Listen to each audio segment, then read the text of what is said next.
Hi friends, welcome to Renna வீட்டு சமையல். ரென்னா வீட்டு சமையலில் இன்றைக்கி ரொம்ப சுவையான மாங்காய் போட்ட நகர மீன் குழம்பு தான் பார்க்க போகிறோம்.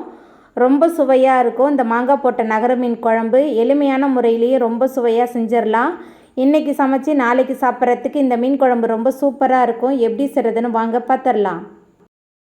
மீன் குழம்பு பண்ணுறதுக்கு 10 போல் சின்ன வெங்காயம் தோல் உரித்து வச்சுருக்கேன். சின்ன வெங்காயம் சேர்த்துக்கலாம். அதுக்கப்புறமா இது கூடவே நறுக்கி வச்சுருக்கிற 2 தக்காளி பழம். தக்காளி நல்ல பழுத்த தக்காளியாக இருந்தால் மீன் குழம்பு ரொம்ப சுவையாக இருக்கும். கருவேப்பிலை கொஞ்சமாக சேர்த்துக்கலாம். இப்போ அரைச்சிட்டு வந்துடலாம். அரைக்கும் போது நல்லா விழுதாக அரைச்சி எடுத்துகிட்டு வந்துக்கலாம்.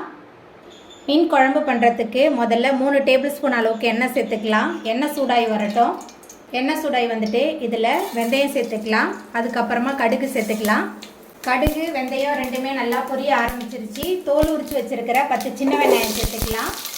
இது கூடவே கீறி வச்ச 3 பச்சை மிளகாய். அதுக்கப்புறமா நம்ம மிக்சியில் சேர்த்து அரைச்ச விழுது சேர்த்துடலாம். சின்ன வெங்காயம் தக்காளி கருவேப்பிலை சேர்த்து நம்ம அரைச்ச விழுது சேர்த்துட்டு நல்லா கலந்து விட்டு வதக்கி விட்டுறலாம்.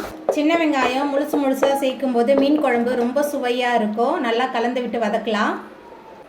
சின்ன வெங்காயம் விழுது தக்காளி விழுதெல்லாம் சேர்த்துட்டு நல்லா கலந்து விட்டு வதக்கியாச்சு. அதுக்கப்புறமா இதில் குழம்பு மிளகாய்த்தூள் 4 டேபிள் ஸ்பூன் அளவுக்கு சேர்த்துக்கலாம். இது கூடவே காரமான தனி மிளகாய்த்தூள் 1 டேபிள் ஸ்பூன். மீன் குழம்புக்கு தேவையான அளவுக்கு கல்லுப்பு சேர்த்துக்கலாம். சேர்த்துட்டு மசாலா எல்லாத்தையும் சேர்த்துட்டு நல்லா கலந்து விட்டு வதக்கி விட்டுறலாம். மசாலா வெங்காயம் தக்காளி விழுது எல்லாத்தையும் சேர்த்துட்டு நல்லா கலந்து விட்டு வதக்கியாச்சு. அதுக்கப்புறமா சின்ன லெமன் சைஸ் அளவுக்கு புளியை தண்ணியில் ஊற வச்சு கரைச்சி வச்சுருக்கேன். அந்த புளி தண்ணி சேர்த்துக்கலாம். மாங்காய் வேறு சேர்க்க போகிறேன். அதனால் புளியோட அளவு தக்காளியோட அளவுலாம் உங்கள் சுவைக்கு தகுந்த மாதிரி நீங்கள் சேர்த்துக்கோங்க. புளிக்கரைசல் சேர்த்துட்டு நல்லா கலந்து விட்டுடலாம். புளிக்கரைசல் சேர்த்துட்டு நல்லா கலந்து விட்டாச்சு. அதுக்கப்புறமா இந்த மீன் குழம்புக்கு தேவையான அளவுக்கு தண்ணி சேர்த்துக்கலாம். நான் மிக்சியை கழுவி அந்த தண்ணி தான் சேர்க்குறேன். தண்ணி சேர்த்துட்டு நல்லா கலந்து விட்டுறலாம். குயிக்காக ஒரு மீன் குழம்பு செய்யணுன்னா இந்த முறையில் ட்ரை பண்ணி பாருங்கள். அதுக்கப்புறமா ஒரு மூடி போட்டு வச்சிடலாம். எல்லாமே சேர்ந்து நல்லா கொதித்து எண்ணெய் பிரிஞ்சு வரட்டும். குழம்பு நல்லா கொதித்து எண்ணெயெலாம் பிரிஞ்சு வந்துருச்சு. அதுக்கப்புறமா இதில் அரை மூடி தேங்காய் அரைச்சி வச்சுருக்கேன். அந்த தேங்காய் விழுது சேர்த்துடலாம். தேங்காய் விழுது சேர்த்துட்டு நல்லா கலந்து விட்டுறலாம். தேங்காய் விழுது சேர்த்துட்டு நல்லா கலந்தாச்சு. எல்லாமே சேர்ந்து நல்லா கொதித்து வரட்டும். தேங்காய் சேர்த்து மீன் குழம்பு நல்லா கொதிக்க ஆரம்பிச்சிருச்சு. அதுக்கப்புறமா இதில் நம்ம நறுக்கி வச்சுருக்கிற மாங்காய் சேர்த்துக்கலாம். மாங்காய் சேர்த்து மீன் குழம்பு செய்யும்போது மீன் குழம்பு ரொம்ப சுவையாக இருக்கும். மாங்காய் சேர்த்து குழம்பு நல்லா கொதிக்க ஆரம்பிச்சிருச்சு. அதுக்கப்புறமா இதில் நம்ம சுத்தம் பண்ணி வச்சுருக்கிற நெய் சுரும்பு மீன் சேர்த்துக்கலாம். நெய் சுரும்பு மீன் குழம்புக்கு ரொம்ப சுவையாக இருக்கும்.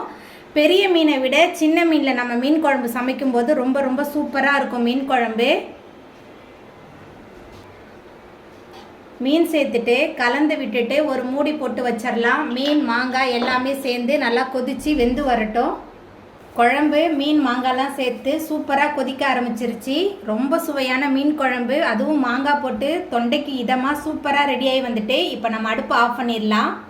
அவ்வளோதாங்க, ரொம்ப சுவையான மாங்காய் போட்ட நகர மீன் குழம்பு சூப்பராக ரெடி ஆகிட்டு. இந்த சுவையான மாங்காய் போட்ட நகர மீன் குழம்பை நீங்களும் உங்கள் வீட்டில் செஞ்சு பாருங்கள். இந்த வீடியோ உங்களுக்கு பிடிச்சிருந்தா லைக் பண்ணுங்கள், ஷேர் பண்ணுங்கள், கமெண்ட் பண்ணுங்கள், சப்ஸ்கிரைப் பண்ணுங்கள். அப்படியே பக்கத்தில் உள்ள பெல் பட்டனையும் கிளிக் பண்ணிடுங்க. நன்றி.